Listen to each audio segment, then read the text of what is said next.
So every year I set a goal for myself to lower my TBR throughout the year. It could be literally by one book, just as long as the number when I leave the year is less than the number that I have when I enter the year.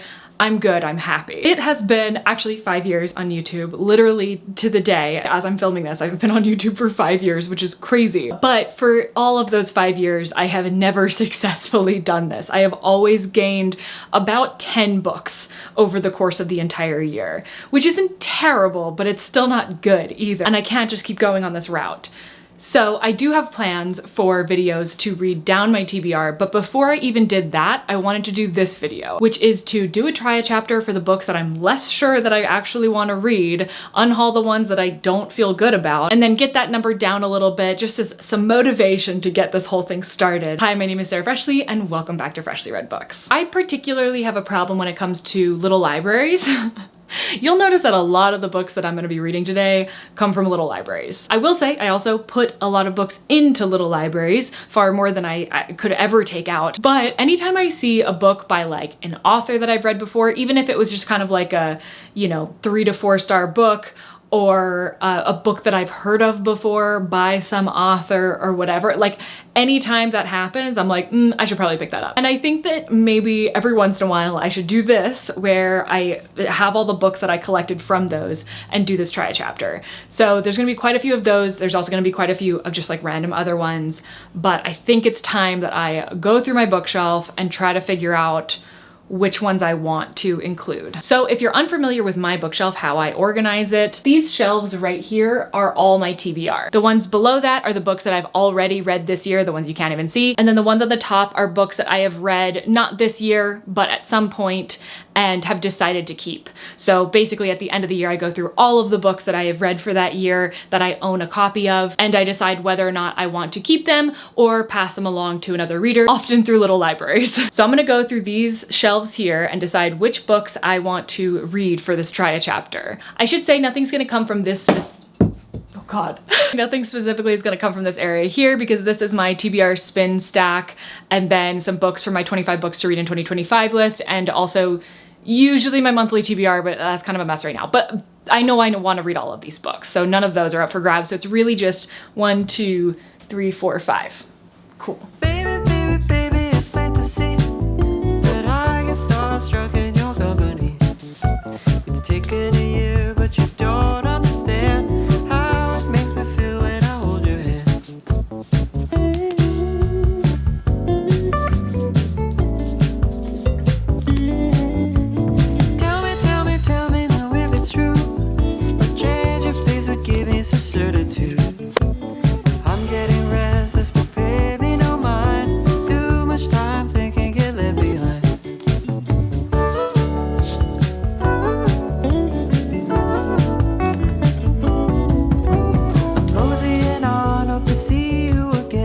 Okay, that's a lot more than I thought I was gonna have. You'd better get reading. I will be back, but I do not know when.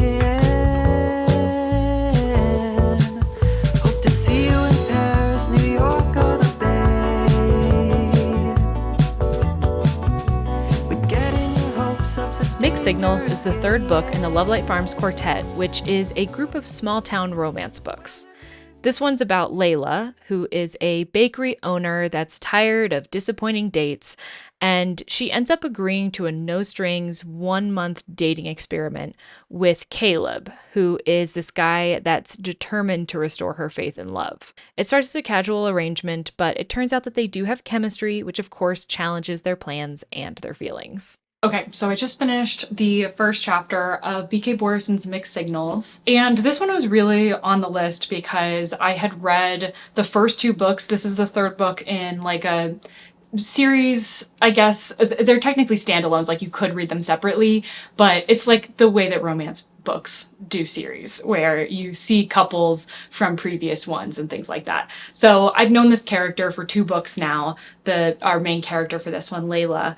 And I think that the guy in this I haven't met, At least if I have, I don't remember him. Maybe I did though. I don't know. But the reason why I wasn't so sure about this one was because I really didn't like the second book in this, and the first book was good, but it wasn't like great or anything.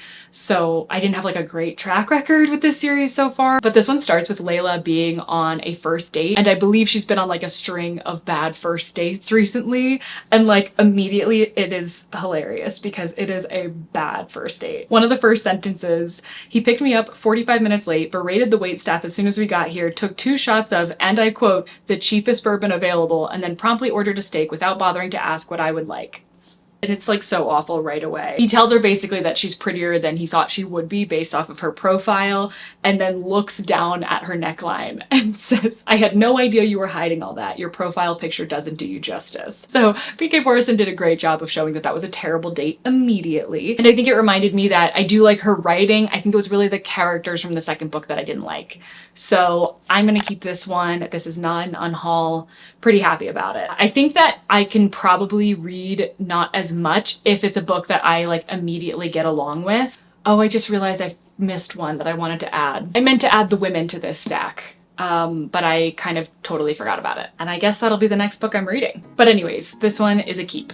The Women follows Frankie, who is a young nursing student from conservative Southern California. She joins the Army Nurse Corps in 1965, just as her brother is heading out to fight in Vietnam. Through this, she sees the brutal realities of war, but even still, Frankie forms deep bonds amid that chaos and loss. This novel also explores the challenges that veterans end up facing when they return to a divided America, and highlights the overlooked sacrifices of women in wartime. So just finished the first chapter of The Women by Kristin Hanna, and it's good writing. I figured this one would be, but I'd never read Kristin Hanna before, and I'm not huge on historical fiction, or at least I don't usually want to pick up historical fiction. So maybe really what this is me just giving this a chance, as in if I read at least a little bit of the beginning, it won't seem as intimidating to me. And I do think that that worked. Like I could easily just sit here and continue reading this one. Basically, it starts with Frankie, who's our main character, and she's at a party that is kind of like a going away party for her brother who's going into the war. The year is 1966. And she also has this like little meeting with this guy named Rye. She's like up in this office, I guess, that her dad has, and there's like this wall of like memorabilia, and he's like, why are there no women on the wall except for in wedding photos? And she's like, this is the heroes wall. You have to like earn your spot here.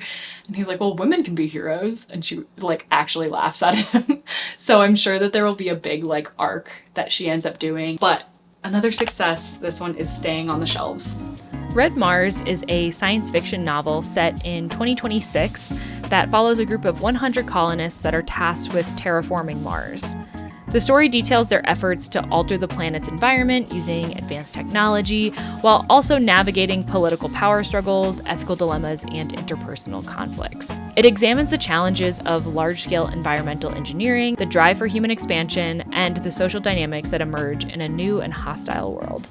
Finish a chapter of Red Mars. Well, not really a chapter. This book doesn't have chapters. It kind of has section breaks, but I read about like 10 pages of it, and it was enough to know that I wanted to keep reading it. It was a little bit of a slower start than either of the first 2 books that we read, but I do think that there was enough intrigue there, and I liked the writing enough that I would definitely continue in this book, and likely in the series if I liked the book. But it was enough of intrigue and good writing that I would like to continue reading the book. So this one, there was actually like a little bit of an introduction, which I didn't realize was an introduction until I was like halfway through. And then in the actual like book, there's Frank seems like he's going to be our protagonist, and he is at this like speech that this guy John is doing, and John is like the first guy that has stepped on Mars, but now they've got this like colony basically of 100 people that are coming to try to make Mars more Earth-like, but you don't really get like all that background. That's purely just coming from the synopsis.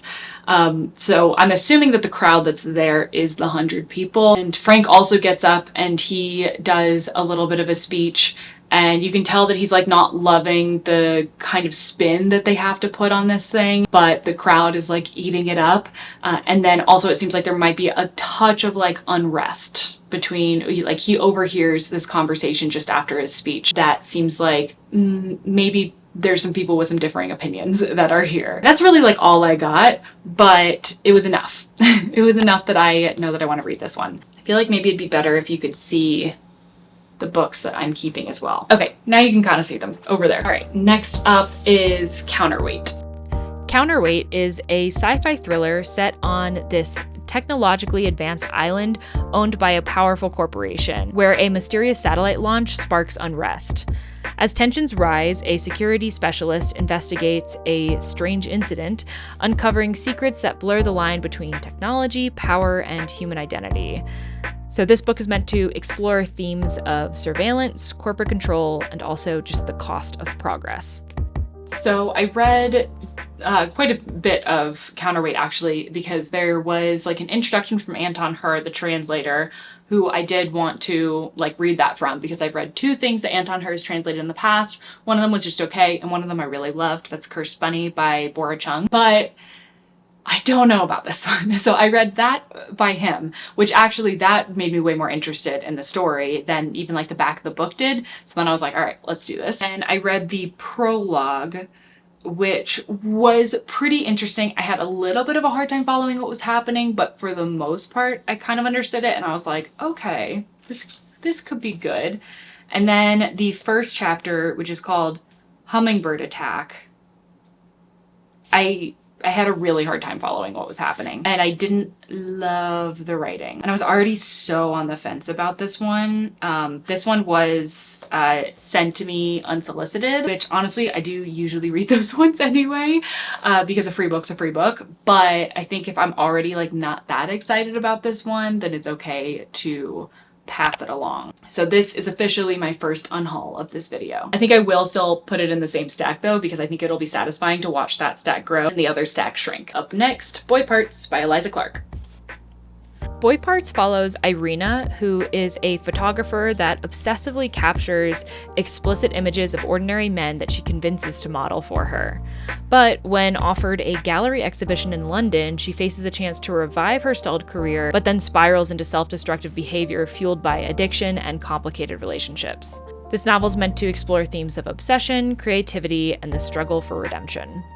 So I read not quite a full chapter of Boy Parts, just because the first chapter was very long, but enough to know that I do want to, in fact, read this. We're following Irina, and she's at the start of the book, like getting to her job. Seems like she works at kind of like a ritzy-ish bar, but she's just like getting there, so there's like barely any people there. She's also very hungover from the night before. There's a group of men in suits that come in. One of them is very creepy towards her. And aggressive, I would say. And then this other woman comes in, and she shows her this picture that Irina herself has posted on a website, I think that she has. And it's the woman's son, who's like 16 or something, even though she got like ID from him that said that he was like 22 or something like that. But basically the mom just wants her to take the picture off of the website. She's like super going crazy about it. And ends up like hitting her and running out of the place. I read a little bit more that happens after that. I got to see Irina go home, and like her with, I don't know if it's her roommate or her friend that is just happens to like be at her house, but it does seem like there's like a hint of like, I think their relationship might be a little weird, or I guess more like intricate than just like friends. I feel like there's something else going on there. But yeah, I liked the writing style. I had actually started this book a long time ago, and I think I read even less than this amount, and I just put it down. And I think in my head, I equated it to me not liking the writing style, but I think it just like wasn't what I was in the mood for at the time. But like I misremembered that, and so I didn't read it for all this time. But now I'm looking forward to actually when I do get a chance to read this. So this is another keeper. Now it's time for Loving Frank by Nancy Horan. Loving Frank is a historical novel that tells the story of Mema Borthwick Cheney and her passionate, scandalous relationship with the renowned architect Frank Lloyd Wright. Through Mema's perspective, the book explores these themes of love, independence, and the challenges of societal expectations in the early 20th century. It also blends this kind of form of biography and fiction to dive deeper into the personal and artistic complexities of these lives. So I finished a chapter of Loving Frank, and I also had lunch. And I feel kind of bad because this one, This is so silly. For my in-person book club, we did like this holiday book swap, and we all got together and had brunch, and we all brought a book and kind of like did a white elephant. This was probably like my second choice as far as the books that were actively like out and around in the circle. But my first choice, which I actually can't even remember what it was now, I could tell that a lot of people wanted it. And so I didn't want to ask for it because it was like the last swap, but then I would have gotten it. Like it would have been mine. So like in my own best interest, that would have been smartest, but I don't know. I just felt too bad to take it away from somebody else. So instead I grabbed this one from somebody that didn't look super enthused about it. And also it kind of made sense because I in high school did like this huge, we had to do like a year-long project in my English and my history class together, my like junior year I think it was, and you had to pick one person to do it on, and I did mine on Frank Lloyd Wright. So reading this book kind of seemed like it could be good, and I know Frank Lloyd Wright had like a pretty insane life, or he had like a lot of like big life events that were kind of crazy. Like his house burned down twice, and like one of the situations was real weird. But I was just not, I don't know. I'm not very interested in it from a fair perspective. I don't even think I'm that interested in it at all at this point. I still think he's a fantastic architect. I think that his architecture is really cool. I kind of wanted to be an architect for a while when I was in high school, which is why I picked Frank Lloyd Wright. It starts with a letter from, I think it's pronounced Memo, is the name of the woman that he had an affair with. So it starts with a letter from her that kind of introduces the idea that she had this affair. So basically her and her husband had Frank Lloyd Wright designing a house for them. And then that's when they had the affair. And then the actual first chapter is her seeing Frank Lloyd Wright and Catherine Wright, his wife, as he's like giving this talk. And she's also like commissioning him to do, I think, their garage. So I think this was after the house had already been built and everything. And she's like all excited because now he's going to be like building the garage, and then they can like talk again. They have like a reason to talk again. I could see myself maybe listening to this story, or if there was like a movie version of this, I think I would be interested in that, but I don't really want to read it. So this one's getting unhauled. Next up we have They Both Die at the End by Adam Silvera. They Both Die at the End takes place in a near future world where people are notified on the day they're going to die. Two strangers, Mateo and Rufus, meet through an app that's designed to help people live their last day to the fullest, and together they set out to make meaningful memories before that time runs out. So it's a story about connection, mortality, and finding life in the face of death. Well, we gained a little buddy in that last one. So I read a chapter of They Both Die at the End, and I don't think I want to read this. It seems really depressing. And that's literally the only reason that I don't want to read it. Basically get our main character, Mateo, getting the call from the death cast people saying that like he's gonna die at some point today, and him kind of like coming to that realization and like deciding what he wants to do. And his dad's like already sick. He doesn't have a mom, so I'm already really feeling for his dad. I'm really feeling for him, obviously. The lady that called him to like tell him gets his name wrong at first, and so he thinks for a second that there's been a mistake that's been made, but she's like, oh, that's the name of the person I called before you, my bad. You're Mateo? Yeah, you're gonna die today. And I just don't think that I am in a place or will ever be in a place to read this. I like the idea of the synopsis and like making a friend on that last day and everything, but I just don't want to read this whole book thinking that they're gonna die. And I'm assuming they do because of the title, but even if they don't, even if like something miraculous happens, because this is a series, so it could follow like different people, I don't know, or it could be the same ones and like something happens at the end of this. But either way, I think it's gonna be a no for me. Also, it's a YA, which is not something that I typically read anyways, and it's not something that I knew when I picked this up from the little library. I think that that's okay. This is a no. Next up is Stranger in a Strange Land by Robert A. Heinlein, something like that. Stranger in a Strange Land follows Valentine Michael Smith, who is a human that was raised on Mars, but then he returns to Earth and grapples with the complex social customs and prejudices. As he navigates through human society, he introduces radical ideas like grokking and water sharing, which I'm going to be honest, I have no idea what the hell that means. That's just a part of the synopsis. And he also challenges conventional beliefs and sparks profound change. I read a couple of chapters actually in Stranger in a Strange Land. I wasn't so sure at first, but there was like nothing that was making me not want to read it. It was just like, I just wasn't sure. But it's just like talking about this expedition that was like basically going to Mars. It's funny because I did read a chapter of Red Mars as well. But this one is sending up 4 couples to Mars. So each of them are like married couples and they're like trying to find the best combination of like traits and backgrounds and all this kind of stuff. And then they go to Mars, and as soon as they get there, like it's radio silence. They hear absolutely nothing from them. And then how long later? A quarter of a century later, that's how long it took before Mars could be visited again, mostly because of World War III, which is just casually name dropped in there. So they go back to Mars and they are like looking around basically for what happened to the ship that had gone off a while ago. At first they find no survivors, and then they realize that they find one survivor, and then they bring him back to Earth. So he is the stranger in a strange land, where he's technically like a human from Earth, but he's presumably grown up at Mars, on Mars. At Mars. So yeah, I do think that that's pretty interesting.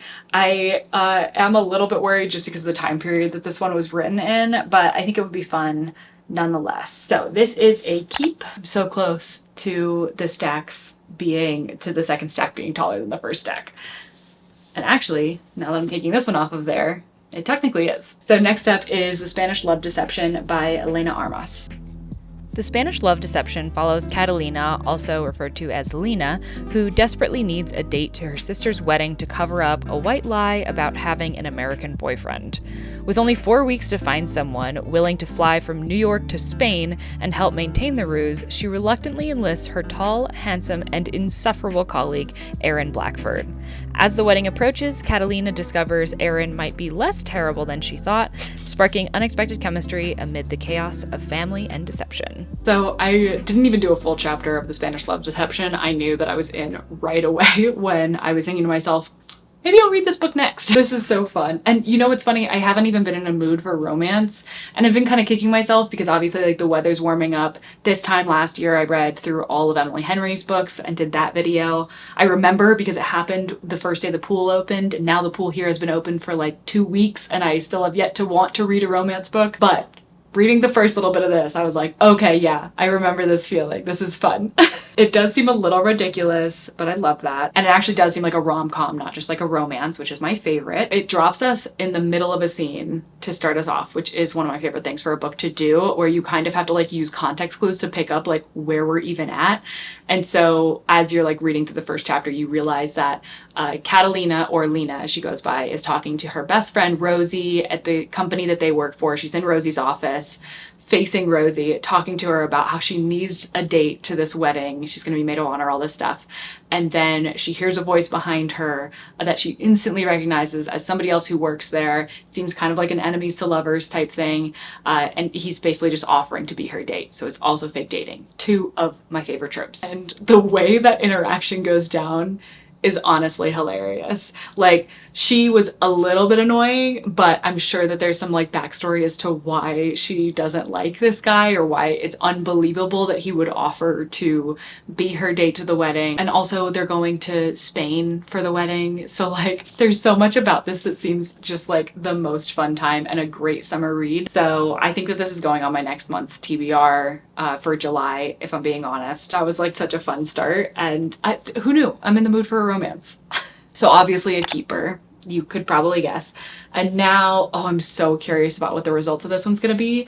We have From Blood and Ash by Jennifer L. Armentrout, which is the first of a series of 5 books, I think. I think originally it was a trilogy and then 2 books kind of got tacked on, which seems to happen a lot in fantasies. I've heard pretty good things about it, especially about the first book, which makes me kind of hesitant, but I found 4 of the 5 books at my little library.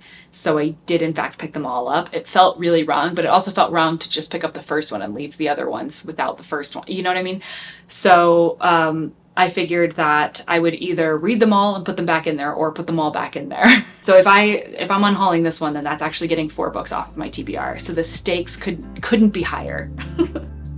From Blood and Ash is a fantasy novel centered on Poppy, a young woman chosen to be the Maiden, destined to remain untouched and hidden from the world. As she begins to question her role and the secrets surrounding her, she becomes entangled in a dangerous political and magical conflict. The story is meant to combine romance, action, and world building with themes of freedom, identity, and destiny. I read a little bit of From Blood and Ash, and I think it's gonna be a no. Really, I think I'm just not in the mood for this type of fantasy. But basically, she's like looking into this death, I think, and there are guards around. I think she has like this ability to feel others' emotions, kind of like in Parable of the Sower, the main character from that could do the same thing. But yeah, it felt very A Court of Thorns and Roses to me. Not in content, but in main character energy, and that is one of my least favorite main characters I think I've ever read. So sorry if you're super into that series. And I'm just getting similar feelings from this one. And that I know that the series, like the ratings get worse and worse as the series goes on, which is a really bad sign on Goodreads because typically it's the opposite way around because the people that continue reading the series are the people that like the series and are therefore more likely to give it a higher rating on Goodreads, like the later books. So yeah, I think that it was kind of impulsive of me to pick up these 4 books, and I think I'm gonna bring them right on back to that little library. Next up, we have The Memo, which is by Rachel Dodds and Lauren Metchling. The Memo centers on Jenny Green, a woman stuck in a life that feels like a letdown compared to her successful college peers. Facing a disappointing career and a cheating boyfriend, she dreads her college reunion until she receives a mysterious message offering a chance to rewrite her life with a memo that reveals the blueprint for success. As Jenny navigates this second chance, she must decide what she truly wants and what she's willing to risk to get it. I finished a chapter of The Memo, and I'm kind of on the fence about it, but I think that the synopsis itself does make me still want to give it a try. I think that I at least need to get to like the meat of what's in the synopsis to decide on this one, because the writing style didn't really sway me one way or the other. It wasn't like off-putting by any means, but it also didn't like grip me either. Basically, we just see our main character, Jenny, but Jenny like is getting ready for work and really rushing because she can't find her keys, and you get to know a little bit about like her living situation, her boyfriend that lives with her, and like how they met, and he's kind of like a go with the flow kind of guy. Like she originally met him in Costa Rica when he was working at a resort there, and ends up running into him like a long time later after they had like a full like fling for the week that she was in Costa Rica. But she even describes him as somebody that like he's really fun, like, and a good time, but like that's what he's like there for, and it's not really meant to be this like long-term thing. But when he did come back into her life, she like fell super hard for him. I get the impression that he's not great just based off of the little interaction we saw. But I think that makes sense. I think he's part of like what she needs to kind of grow past that is just like not working out for her personally. I'm excited to see when the memo comes into play, but it's like, it's still possible that I get to that point and I'm like not having a great time and then I DNF, but I definitely want to hold on to it and read further to decide on this one. So it's a keep. Now for The Immortalists by Chloe Benjamin. The Immortalists is about 4 siblings who all get a reading from a traveling psychic who claims to be able to tell anyone the day they will die. So yes, this is another story about somebody being told the day they'll die.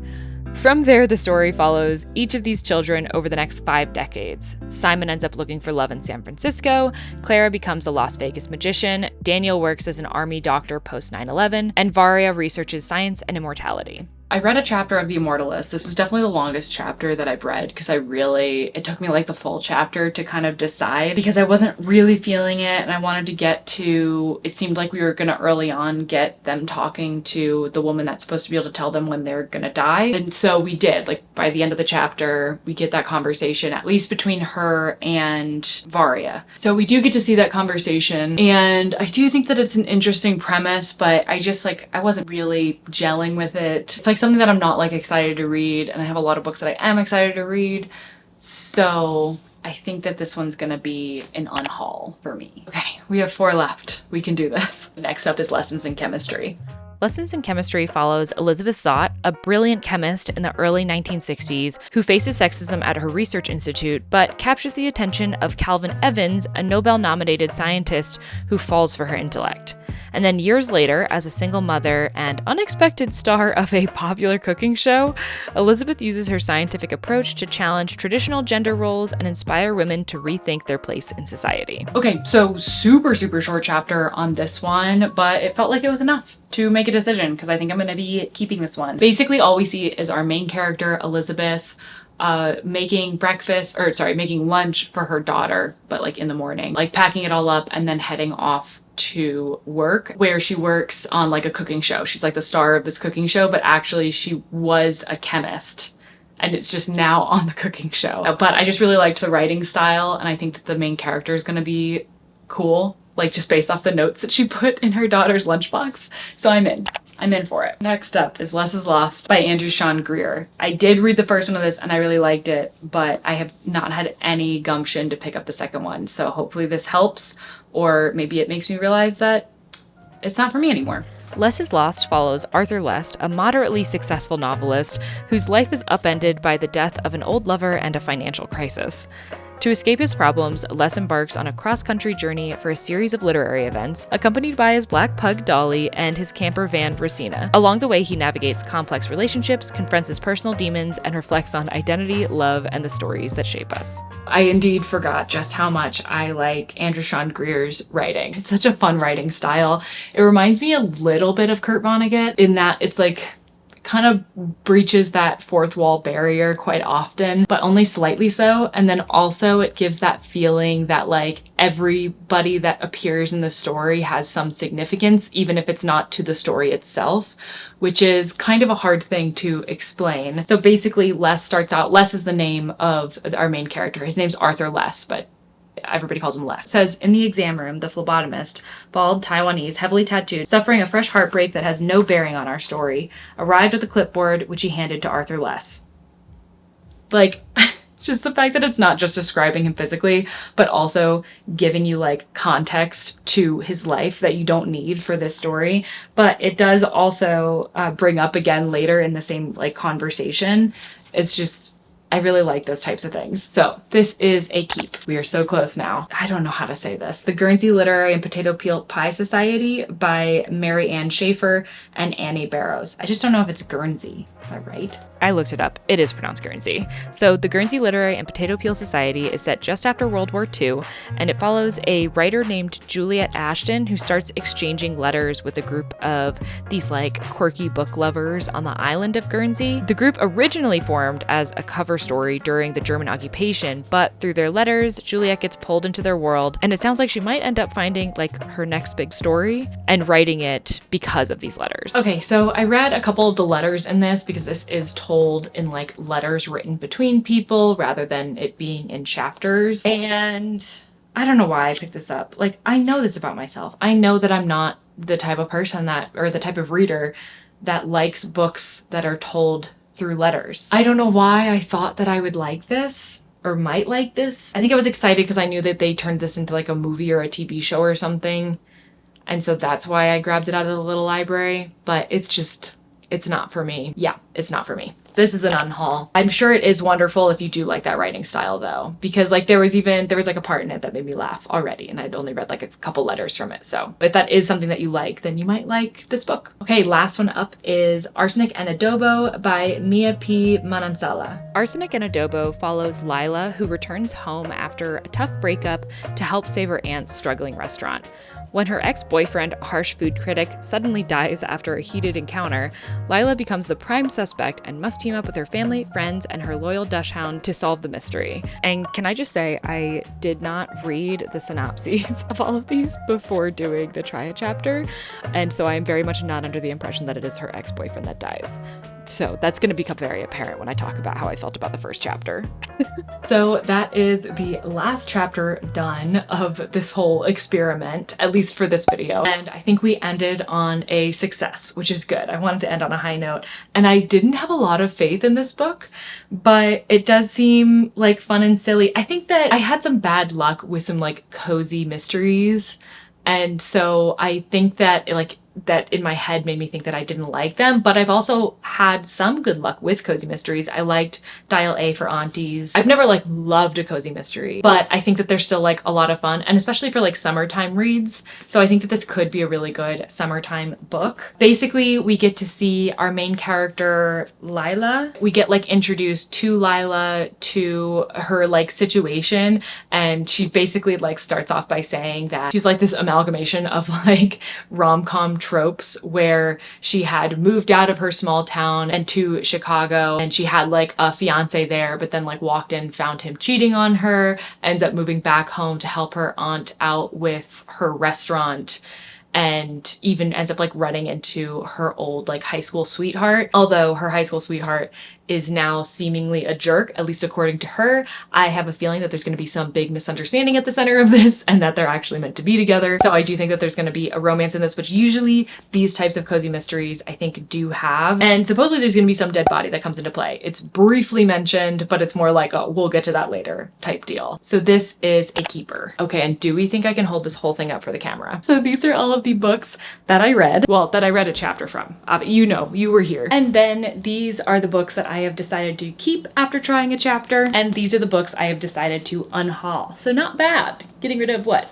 6 books? Not to mention, because I'm getting rid of the first book of a series, I can get rid of the other books that I happen to have owned because I got them out of the little library at the same time. And I can put them back in there for somebody else to enjoy. So there's really all of the books that I'm unhauling today. The craziest part is I'm not even done trying a chapter for today. So if you want to see more of this, head on over to my Patreon, where I'm going to have a video going through some ebooks that I've had on my list for a long time, trying a chapter there and deciding which of those I want to unhaul. They are technically on my TBR because I do own them. Also, I realized that there was another book that I forgot to add in, but I'm just going to throw it into the Patreon video instead, which is Where'd You Go, Bernadette by Maria Semple. Also found in a little library. Also unsure if I want to read it. But anyways, I'm so glad that you joined me for reading all 16 of these first chapters or first sections or whatever. I hope that you did enjoy it. I think it's a good start to getting my TBR down, and now I'm feeling more confident in what my next plan is for working on that number. I hope that you did enjoy watching this video, and if you did, please do consider subscribing, giving it a like, and maybe let me know in the comments if there's any that I'm unhauling that you're like, no, that's a mistake. And I will see you in the next one.